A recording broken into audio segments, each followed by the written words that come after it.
Hello friends, welcome to our channel. आज हम science का एक बेहतरीन टॉपिक और इम्पॉर्टेंट टॉपिक विटामिन को कवर करेंगे। ठीक है, तो विटामिन क्या है?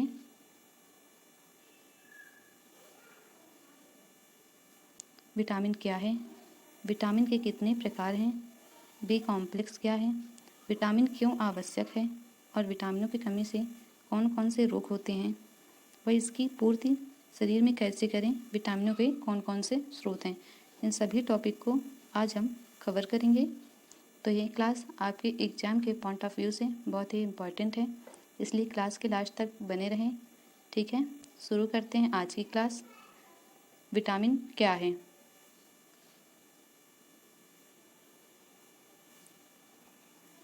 ये देखिए फ्रेंड्स, विटामिनों में फ्रूट्स वगैरह चीज़ें आती हैं। दुग्ध उत्पाद हैं, फ्रूट्स हैं, सब्जियां हैं। इनसे जो हमें पोषक तत्व तो मिलता है उसको विटामिन कहा जाता है। विटामिन एक माइक्रोन्यूट्रिएंट है। ठीक है, तो मैंने क्या कहा? एक माइक्रोन्यूट्रिएंट है।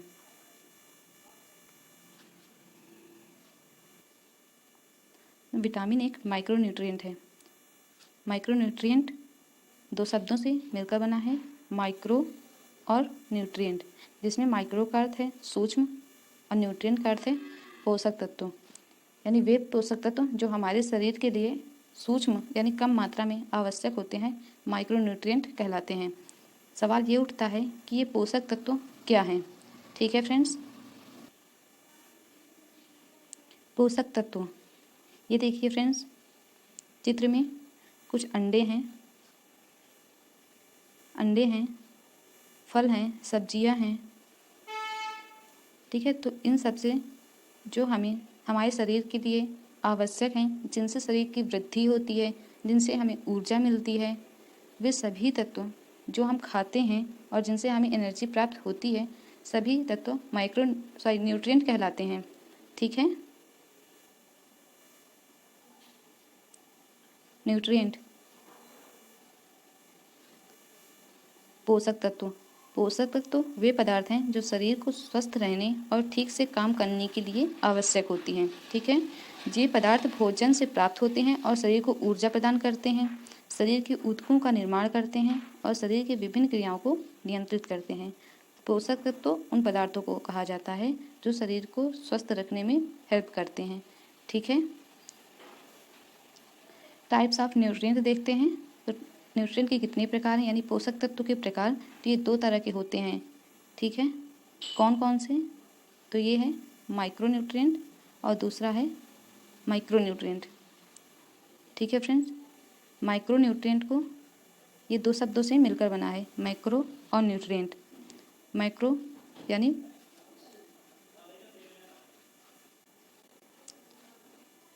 यानी जिनकी शरीर में मात्रा की ज़रूरत अधिक पड़ती है, अर्थात मुख्य पोषक तत्व। ठीक है, तो माइक्रोन्यूट्रिएंट को मुख्य पोषक तत्व हिंदी में कहते हैं और माइक्रोन्यूट्रिएंट को सूक्ष्म पोषक तत्व कहते हैं। ठीक है, माइक्रोन्यूट्रिएंट एंड माइक्रोन्यूट्रिएंट क्या होते हैं देखते हैं। तो माइक्रोन्यूट्रिएंट के अंतर्गत कार्बोहाइड्रेट, प्रोटीन और वसा, ये तीन चीज़ें आती हैं। प्रोटीन के बारे में ज़्यादा देखें तो पर ग्राम 4 कैलोरी प्रोटीन मिलता है।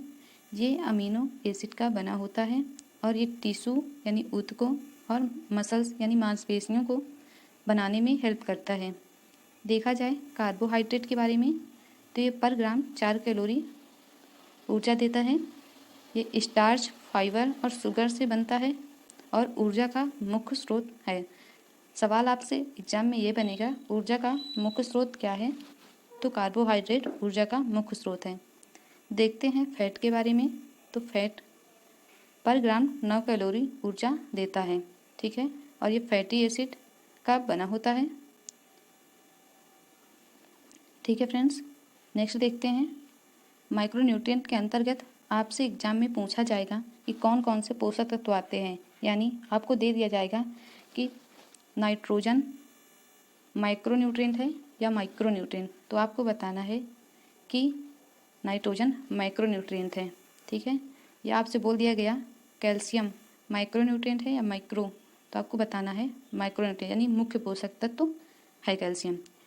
देखिए आपको चार्ट दे रहे हैं, carbon, hydrogen, oxygen, nitrogen, phosphorus, potassium, magnesium, calcium और सल्फर, इन 9 तत्वों को छोड़कर बाकी जो भी तत्व आते हैं वो माइक्रोन्यूट्रिएंट यानी सूक्ष्म पोषक तत्व के अंतर्गत आते हैं। याद करने के लिए आप CHO, NPK, magnesium, calcium, sulphur इस तरह से याद कर सकते हैं, ठीक है।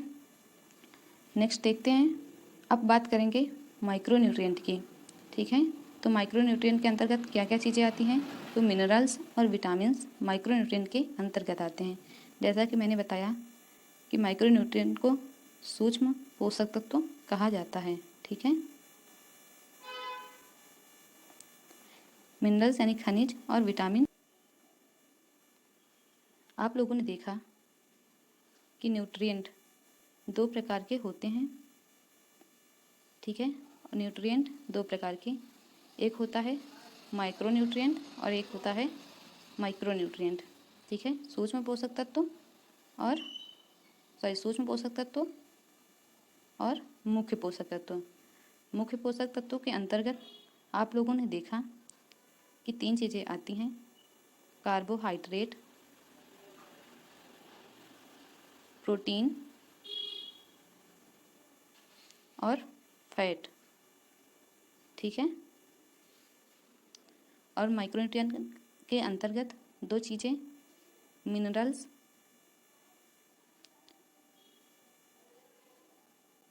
और विटामिन आते हैं, ठीक है। तो आप लोग देख लिए विटामिन की उत्पत्ति कैसे हो गई, ठीक है।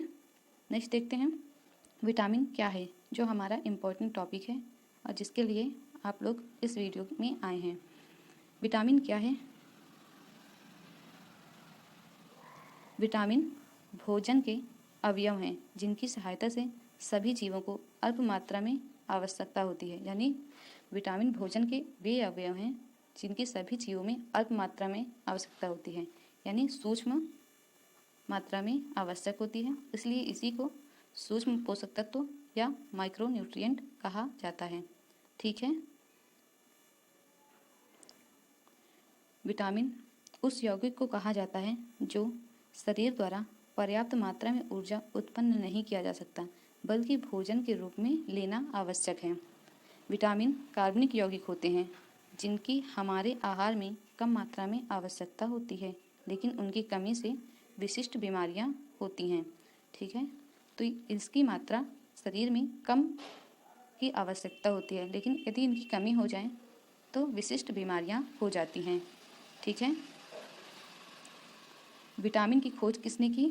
देखा जाए विटामिन की खोज का मुख्य रूप से कैसिमिर फंको जाता है, ठीक है। तो इन्होंने 1912 ईस्वी में विटामिन शब्द को गढ़ा था। विटामिन 2 शब्दों से मिलकर बना है, वाइटा और एमीन, ठीक है। तो वाइटा और एमीन 2 शब्दों से मिलकर बना है। वाइटा का अर्थ है जीवन और एमाइन का अर्थ है नाइट्रोजन युक्त कार्बनिक यौगिक। हालांकि बाद में ये पाया गया कि सभी विटामिन में एमीन समूह नहीं होता, लेकिन यह नाम विटामिन के रूप में ही प्रचलित रहा, ठीक है। विटामिन के प्रकार के बारे में देखें तो विटामिन के 2 प्रकार हैं। पहला, कोई पानी में घुलनशील है तो कोई वसा में, यानी वाटर सोलुबल विटामिन, यानी जल में घुलनशील विटामिन, ठीक है। और दूसरा है फैट सोलुबल विटामिन, यानी वसा में घुलनशील विटामिन, ठीक है। पहले हम देखेंगे वसा में घुलनशील विटामिन कौन से हैं। तो vitamin A, vitamin D, vitamin E, vitamin के, ठीक है। तो ये वसा में घुलनशील विटामिन है।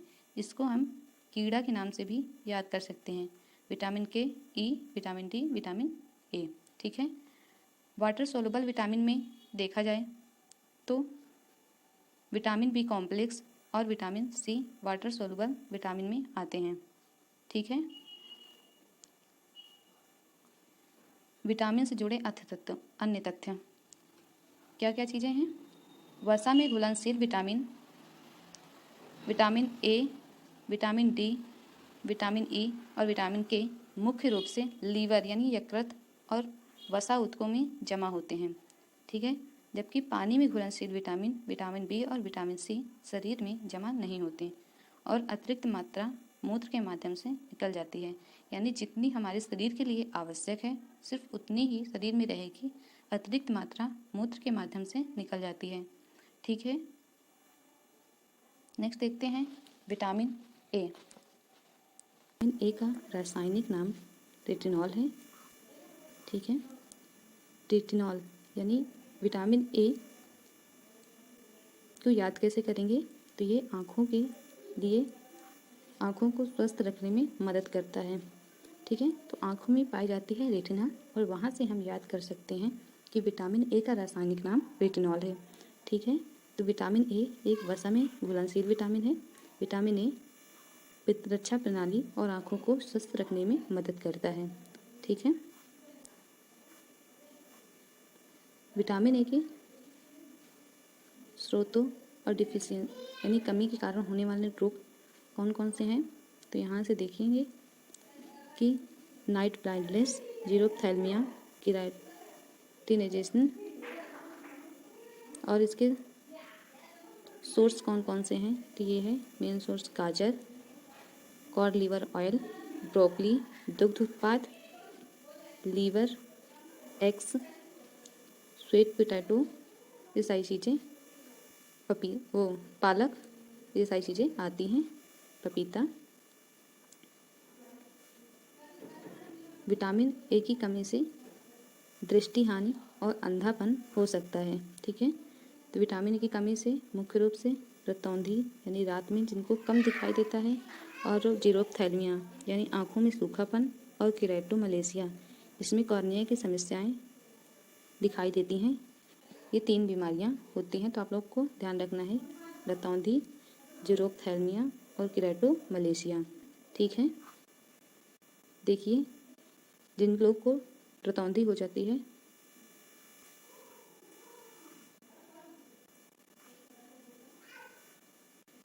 जिन लोग को रतौंधी हो जाती है, इधर देखिए चित्र एकदम साफ साफ दिखाई दे रहा है, जबकि इधर कुछ कुर्सी की तरह और एक लाइट दिखाई दे रही है। तो जिन लोग को रतौंधी होती है उनको साफ साफ दिखाई नहीं देता है, ठीक है। देखिए रतौंधी विटामिन ए की कमी के कारण होता है। विटामिन ए आँखों के लिए आवश्यक है और इसकी कमी से रात में देखने में कठिनाई होती है। जीरोप्थैल्मिया एक चिकित्सीय स्थिति है जिसमें आंसू पैदा नहीं होते हैं, ठीक है। तो हमारी जो अश्रु ग्रंथि है वो सूख जाती है और ये विटामिन ए की कमी के कारण होता है, ठीक है। देखा जाए केराटोमलेशिया के बारे में, तो ये भी विटामिन ए की कमी से होता है। इसमें कॉर्निया जो आँख की पारदर्शी सामने का हिस्सा है कमज़ोर होकर नरम हो जाता है और धुंधला हो जाता है, ठीक है, जिससे हमें देखने में प्रॉब्लम होती है। विटामिन ए, ये देखिए जीरोप्थैल्मिया में अश्रु ग्रंथि सूख गई है जिससे इसके आंसू नहीं निकल रहे, ठीक है, और ये आँखों के लिए अति आवश्यक विटामिन है। विटामिन डी अब देखते हैं। विटामिन डी का रासायनिक नाम कैल्सीफेरॉल है। ये हड्डियों के लिए अति आवश्यक है। तो विटामिन डी यानी हड्डी में पाया जाता है कैल्शियम, वहाँ से याद कर सकते हैं कि विटामिन डी का रासायनिक नाम कैल्सीफेरॉल है, ठीक है। ये भी वसा में घुलनशील विटामिन है। विटामिन डी एक ऐसा पोषक तत्व है जिससे शरीर के हड्डियों के निर्माण और उन्हें स्वस्थ रखने में कैल्शियम की आवश्यकता होती है, ठीक है।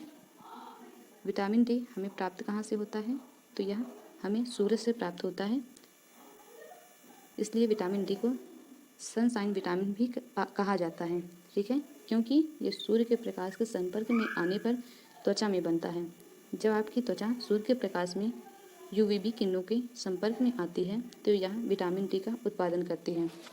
इसलिए पर्याप्त धूप लेने से शरीर में विटामिन डी का स्तर बढ़ जाता है, जिससे इसे सनशाइन विटामिन कहा जाता है। तो आपके एग्जाम में पूछा जाएगा सनशाइन विटामिन किसे कहते हैं, तो विटामिन डी को सनशाइन विटामिन कहा जाता है, ठीक है।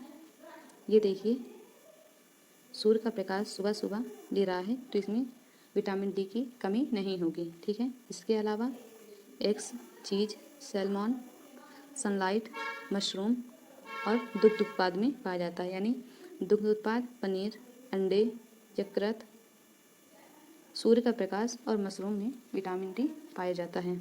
ठीक है। विटामिन डी का मुख्य स्रोत सूर्य का प्रकाश, वसा युक्त मछली जैसे सैल्मन, मैकरल, अंडे की जर्दी और कुछ मशरूम हैं।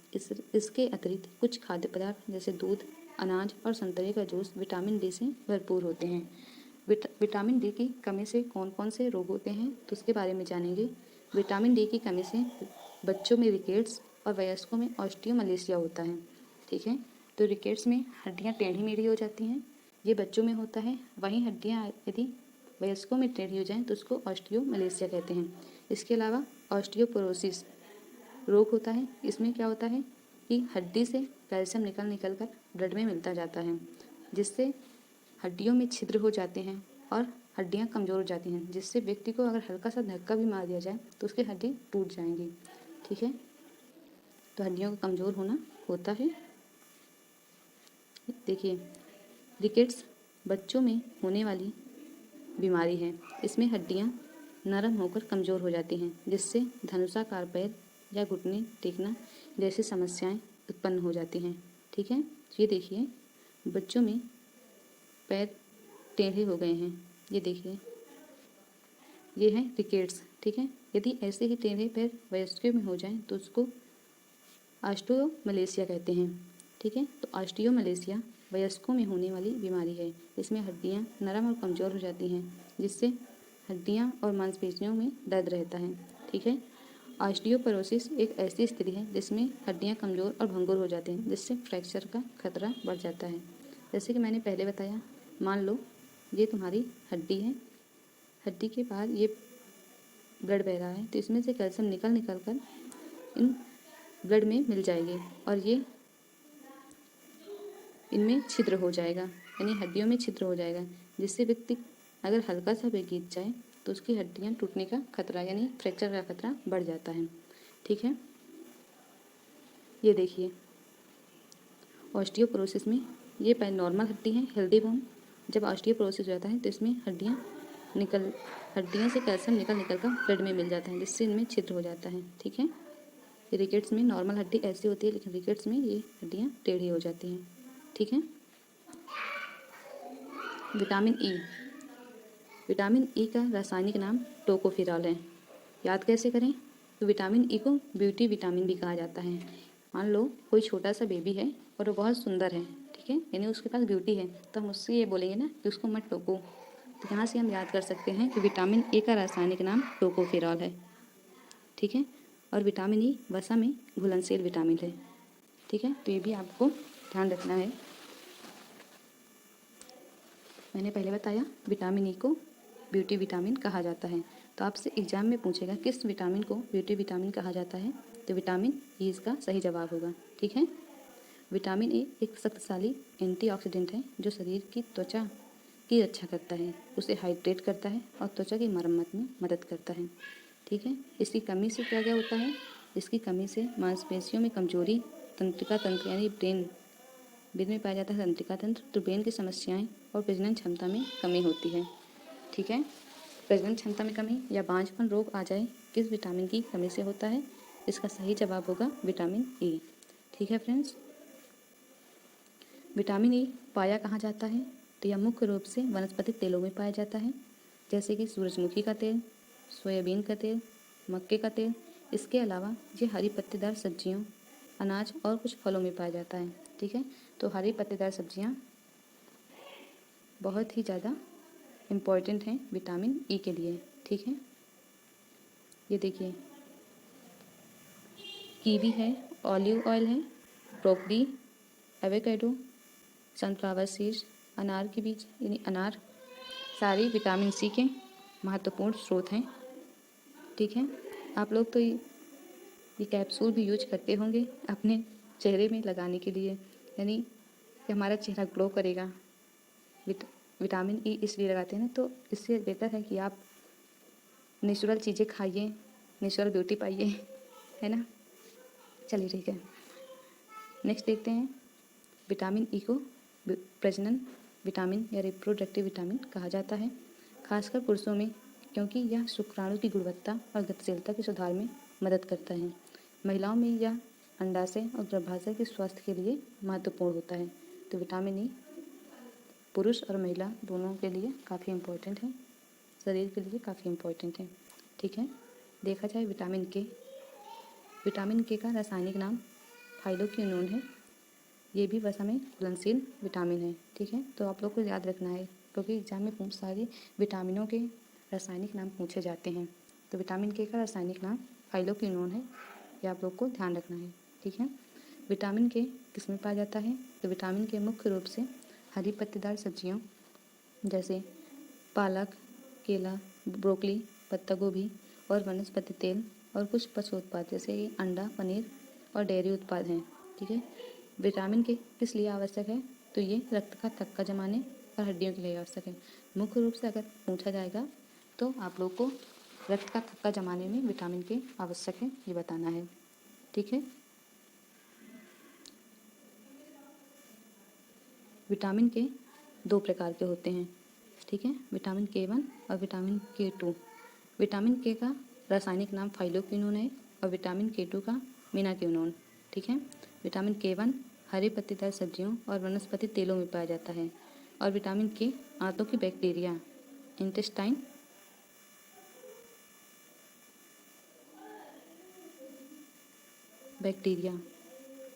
द्वारा निर्मित होता है। ठीक है, और ये कुछ पशु उत्पादों में भी पाया जाता है। विटामिन K3 का रासायनिक नाम मीनाडायोन है।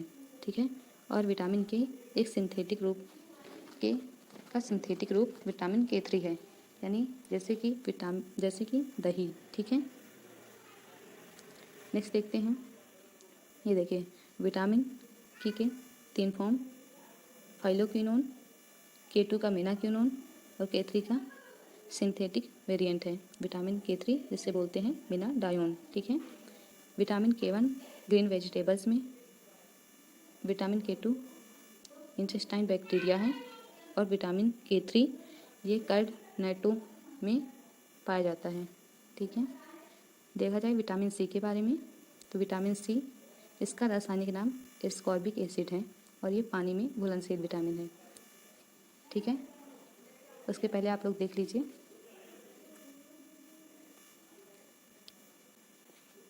हमने विटामिनों के 2 प्रकार बताए, कौन कौन से? फैट सोलुबल और वाटर सोलुबल, है ना। फैट सोलुबल में मैंने बताया vitamin A, vitamin D, vitamin E और विटामिन के। ठीक है, चारों के बारे में हम डिटेल में पढ़ चुके हैं। बचा है water soluble vitamin, vitamin C और विटामिन बी कॉम्प्लेक्स। ठीक है, तो अब हम वाटर सोलुबल विटामिन को पढ़ेंगे। ठीक है, विटामिन सी का रासायनिक नाम एस्कॉर्बिक एसिड है और पानी में घुलनशील है, जिस तो आपको बता ही चुके हैं। इसके अलावा विटामिन सी को एंटीवायरल विटामिन भी कहा जाता है। तो आप लोगों से एग्जाम में पूछेगा एंटीवायरल विटामिन किसे कहते हैं, एंटी कैंसर विटामिन किसे कहते हैं। ठीक है, या फिर पूछेगा एंटी एजिंग विटामिन किसे कहा जाता है। ठीक है, तो तीनों चीज़ें विटामिन सी को कहा जाता है, एंटीवायरल, एंटी कैंसर और एंटी एजिंग। क्यों कहा जाता है? तो विटामिन सी को एंटीवायरल विटामिन कहा जाता है क्योंकि यह शरीर की प्रतिरक्षा प्रणाली को मजबूत करने और कुछ वायरल संक्रमणों से लड़ने में हेल्प करता है। ठीक है, विटामिन सी को एंटी कैंसर विटामिन कहा जाता है क्योंकि यह एक शक्तिशाली एंटीऑक्सीडेंट है जो कैंसर पैदा करने वाली फ्री रेडिकल से शरीर को बचाता है और कैंसर से लड़ने में मदद करता है। ठीक है, एंटी एजिंग विटामिन इसलिए कहा जाता है क्योंकि त्वचा की उम्र बढ़ने के संकेतों जैसे कि झुर्रियाँ हैं, काले धब्बे हैं, इनको कम करने में मदद करता है, इसलिए विटामिन सी को एंटी एजिंग विटामिन कहा जाता है। तो आप लोग को ध्यान रखना है क्योंकि ये क्वेश्चन एग्जाम में पूछे जाते हैं कि एंटी एजिंग विटामिन किसे कहते हैं, ये एंटी वायरल विटामिन किसे कहते हैं, एंटी कैंसर विटामिन किसे कहते हैं। तो ये विटामिन सी को कहा जाता है। आहार में ताजे फल और सब्जियां कम खाने पर विटामिन सी की कमी हो सकती है। विटामिन सी का सबसे अच्छा स्रोत आंवला है। तो आपके एग्जाम में पूछा जाएगा विटामिन सी का सबसे अच्छा स्रोत क्या है, तो आपको बताना है कि विटामिन सी का सबसे अच्छा स्रोत आंवला है। इसके अलावा खट्टे फल जैसे संतरा, नींबू और अंगूर भी विटामिन के अच्छे स्रोत हैं। खट्टे फल जितने भी हैं वो विटामिन सी के अच्छे स्रोत हैं। ठीक है। विटामिन सी की कमी से कौन कौन से रोग होते हैं, तो विटामिन सी की कमी से स्कर्वी रोग होता है। ठीक है। थकान, कमजोरी, मसूड़ों से खून आना और घावों को ठीक करने में देरी जैसे लक्षण स्कर्वी के होते हैं। ठीक है। विटामिन सी त्वचा को स्वस्थ और चमकदार बनाए रखने में मदद करता है और सूरज की क्षति से भी बचाता है। ठीक है। तो विटामिन सी हमारी बॉडी के लिए काफ़ी इम्पोर्टेंट है। ये देखिए, विटामिन सी की कमी से स्कर्वी रोग से मसूड़ों से खून आ रहा है। ठीक है। अच्छे स्रोत में संतरे हैं,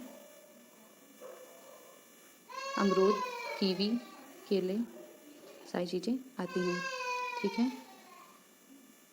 विटामिन सी को शरीर को आयरन अवशोषित करने में हेल्प करता है, जो लाल रक्त कणिकाओं के उत्पादन के लिए आवश्यक है। तो विटामिन सी आयरन को अवशोषित करने में भी मदद करता है। लोग को खास बात याद रखना है कि विटामिन सी खाना पकाने से नष्ट हो जाता है, यानी यदि भोजन को अधिक पकाया जाता है तो विटामिन सी नष्ट हो जाता है। ठीक है। रक्त वाहिकाओं, उपास्थि, मांसपेशियों और हड्डियों को स्वस्थ रखने के लिए आवश्यक है विटामिन सी। ठीक है।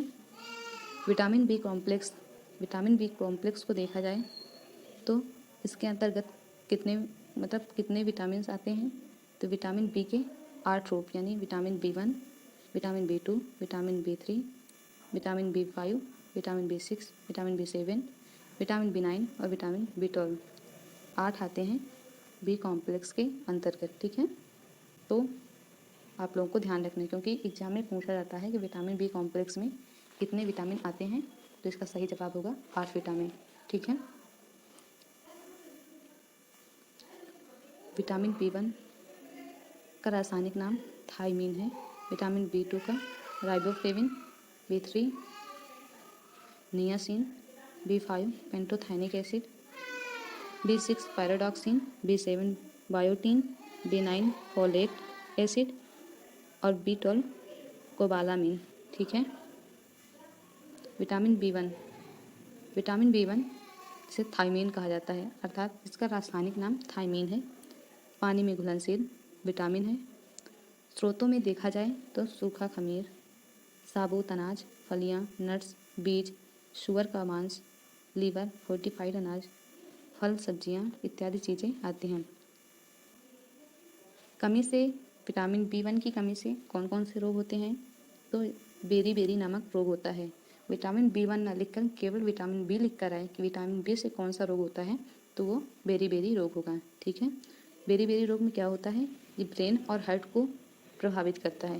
ब्रेन के तंत्रिका तंत्र और हार्ट को प्रभावित करता है बेरी रोग में। ठीक है। बेरी भी 2 प्रकार की होती हैं, wet berry and dry berry. ठीक है। तो ये भी आपको ध्यान रखना है। विटामिन B2 इसका रासायनिक नाम राइबोफ्लेविन है। ठीक है। राइबोफ्लेविन इसका रासायनिक नाम है। पानी में घुलनशील विटामिन है और यह विटामिन ऊर्जा उत्पादन, कोशिका वृद्धि और स्वस्थ त्वचा और बालों के लिए आवश्यक है। ठीक है। विटामिन B2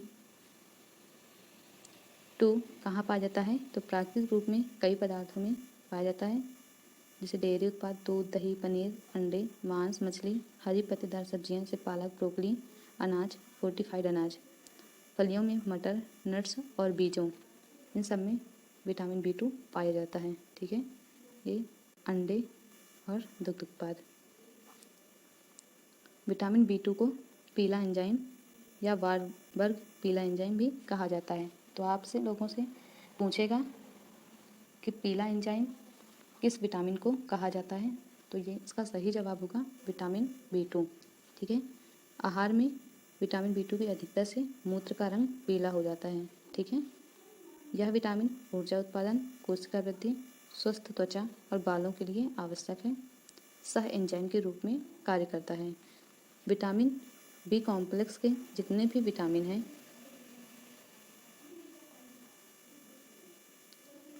सभी को एंजाइम यानी सह एंजाइम की भांति कार्य करते हैं। तो ये भी आप लोग को ध्यान रखना है, क्योंकि एग्जाम में पूछा जाएगा को एंजाइम की भांति यानी सह एंजाइम की भांति कौन से विटामिन कार्य करते हैं। तो आप लोग को बताना है विटामिन बी कॉम्प्लेक्स, ठीक है। ऑप्शन में यदि बी कॉम्प्लेक्स ना हुआ तो vitamin A, vitamin B, vitamin D और विटामिन बी लिख कर देगा, जिसमें आपको विटामिन बी पर टिक लगाना है, क्योंकि वो सह एंजाइम है, ठीक है। विटामिन B2 की कमी से कौन कौन से रोग होते हैं। तो इससे त्वचा संबंधी विकार, मुंह में छाले, थकान, बालों का झड़ना, कमजोरी, जीभ में सूजन, आँखों में जलन और प्रकाश के प्रति संवेदनशीलता जैसे लक्षण दिखाई देते हैं। मुख्य रूप से विटामिन बी की कमी से चेलोसिस, ठीक है, चेलोसिस रोग हो जाता है। चेलोसिस रोग में क्या होता है कि मुंह के कोने फटने लगते हैं, ठीक है। और ये चीज़ें विटामिन B2 की कमी से होता है, ठीक है। ये आँखों के नीचे काले धब्बे, तब ईचिंग होगी, मुंह के किनारे फट जाएंगे और ग्लॉटिस जिसमें जीभ में सूजन आ जाती है, ठीक है।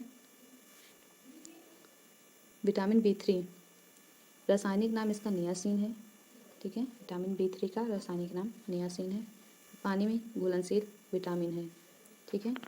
विटामिन B3 को पीपी फैक्टर भी कहा जाता है, ठीक है। पीपी फैक्टर क्यों कहा जाता है, इसका full form pellagra preventive factor है, ठीक है।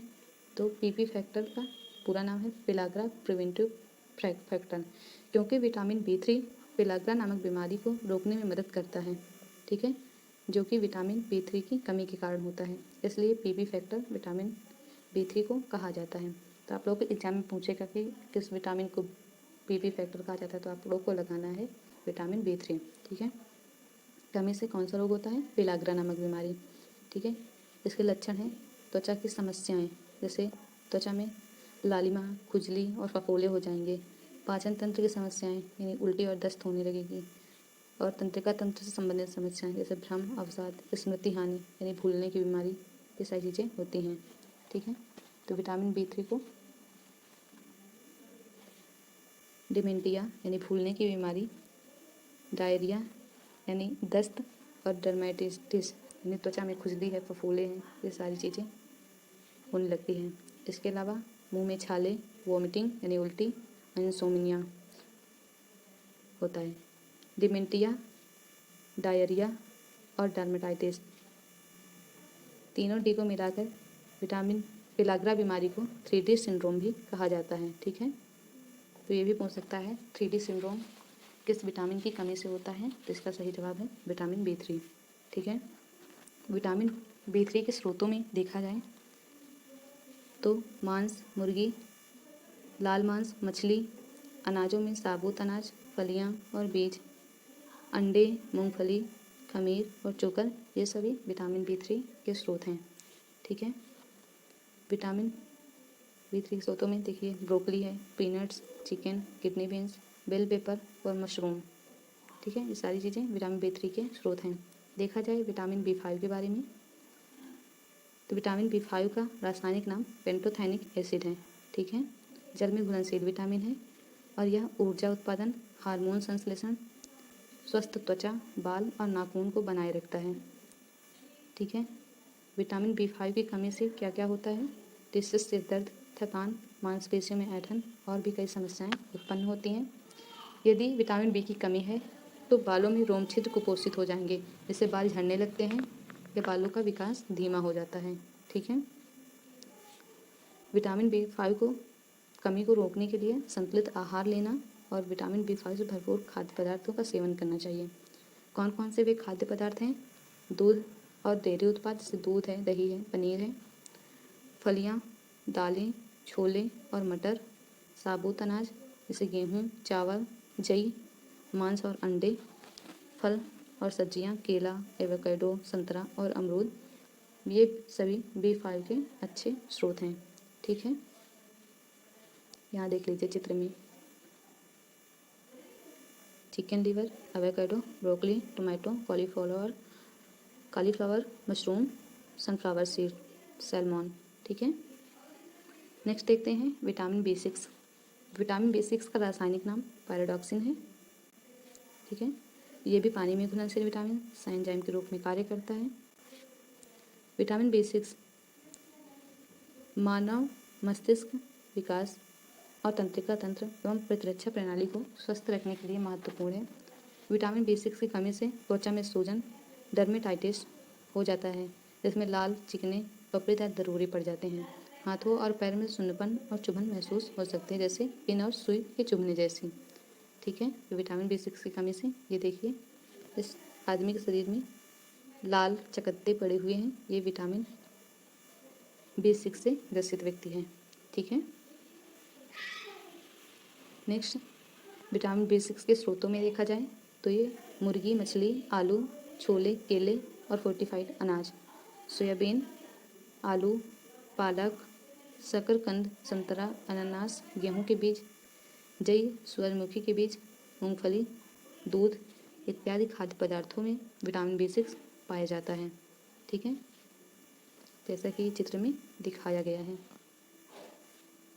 विटामिन B6 को आप देखते हैं तो विटामिन B6 का रासायनिक नाम बायोटीन है।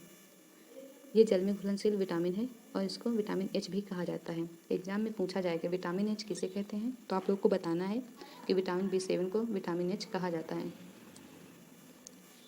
नेक्स्ट, विटामिन B की कमी से कौन सा रोग होता है, तो बालों का झड़ना, त्वचा पर चकत्ते, भंगुर नाखून, थकान, मांसपेशियों में दर्द, तंत्रिका संबंधी समस्याएं होती हैं।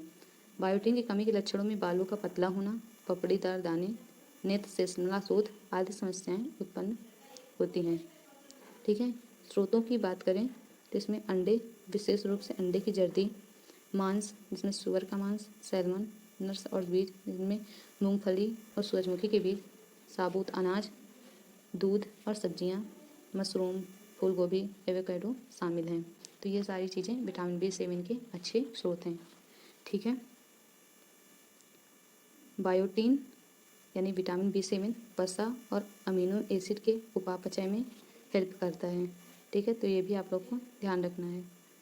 ये देखिए eggs, drip liver, milk, salmon, sunflower seed, sweet potato, broccoli, avocado, strawberry, chicken liver, ये सारी चीज़ें विटामिन B7 के अच्छे स्रोत हैं। ठीक है, विटामिन B9 अब पढ़ेंगे तो विटामिन B9 का रासायनिक नाम फोलिक एसिड है, जिसको फोलेट भी कहा जाता है। ठीक है, विटामिन B9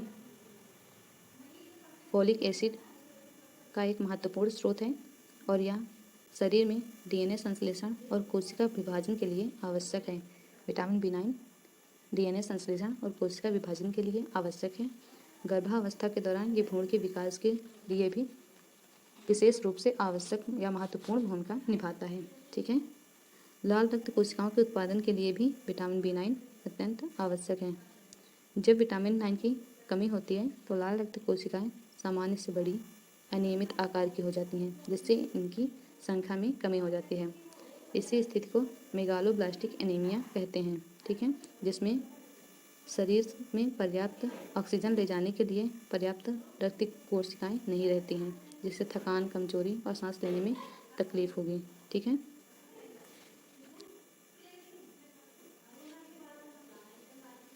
विटामिन B9 की कमी से एनीमिया हो जाता है, यानी मेगालोब्लास्टिक एनीमिया।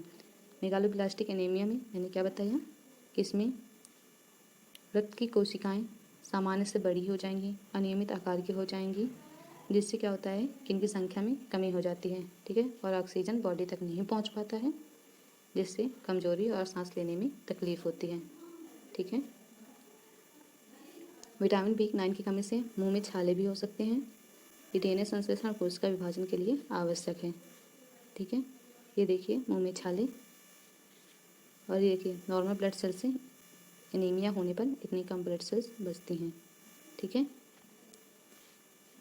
विटामिन B9 के प्राकृतिक स्रोतों में देखा जाए तो गहरे हरे पत्तेदार सब्जियां, पालक, सलजम साग, रोमन, लेट्यूस, शतावरी, ब्रसेल्स स्प्राउट, ब्रोकोली साग, बीन्स में मटर, नट्स, संतरे, नींबू, केले, स्ट्रॉबेरी, खरबूजे आदि शामिल हैं।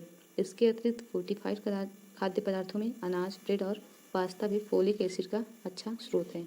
ठीक है, विटामिन B9 के ये सभी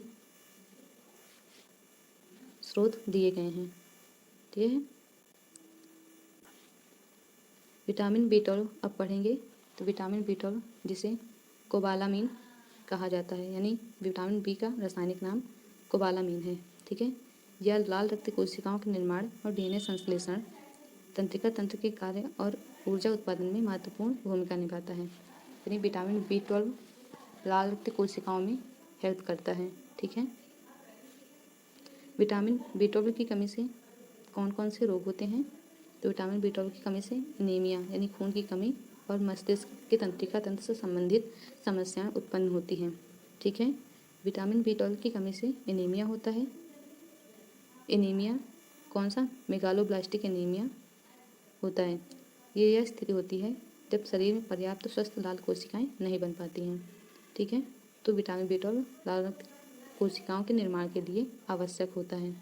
ठीक है, जैसे यहाँ देखें हम B9 की कमी से मेगालोब्लास्टिक एनीमिया होता है। ठीक वैसे ही B12 की कमी से भी मेगालोब्लास्टिक एनीमिया होता है। ठीक है, ये देखिए मेगालोब्लास्टिक एनीमिया में ये कोशिकाएं आवश्यकता से अधिक बढ़ जाती हैं और फट जाती हैं, जिससे लाल रक्त कोशिकाएं नष्ट हो जाती हैं और ऑक्सीजन हमारी बॉडी तक अच्छे से नहीं पहुंच पाता है, जिससे थकान, कमजोरी और सांस लेने में प्रॉब्लम होती है। ठीक है, स्रोतों में अंडे, मांस, दूध और पनीर सही चीज़ें हैं। ठीक है, विटामिन B12 मुख्य रूप से पशु उत्पादों में पाया जाता है। ठीक है, जैसे कि मांस, मछली, अंडे और डेयरी उत्पाद। शाकाहारियों के लिए फोर्टिफाइड अनाज, न्यूट्रिएंट ईस्ट विटामिन B12 के अच्छे स्रोत हैं। ठीक है, तो फ्रेंड्स निश्चित ही ये क्लास काफ़ी हेल्पफुल रही। वीडियो क्लास तक बने रहने के लिए thank you so much. Video पसंद आए तो प्लीज़ वीडियो को लाइक करें, काफ़ी मेहनत बनती है इन वीडियोज़ को बनाने में। Thank you so much. मिलते हैं नेक्स्ट क्लास में नेक्स्ट टॉपिक के साथ। Thank you so much.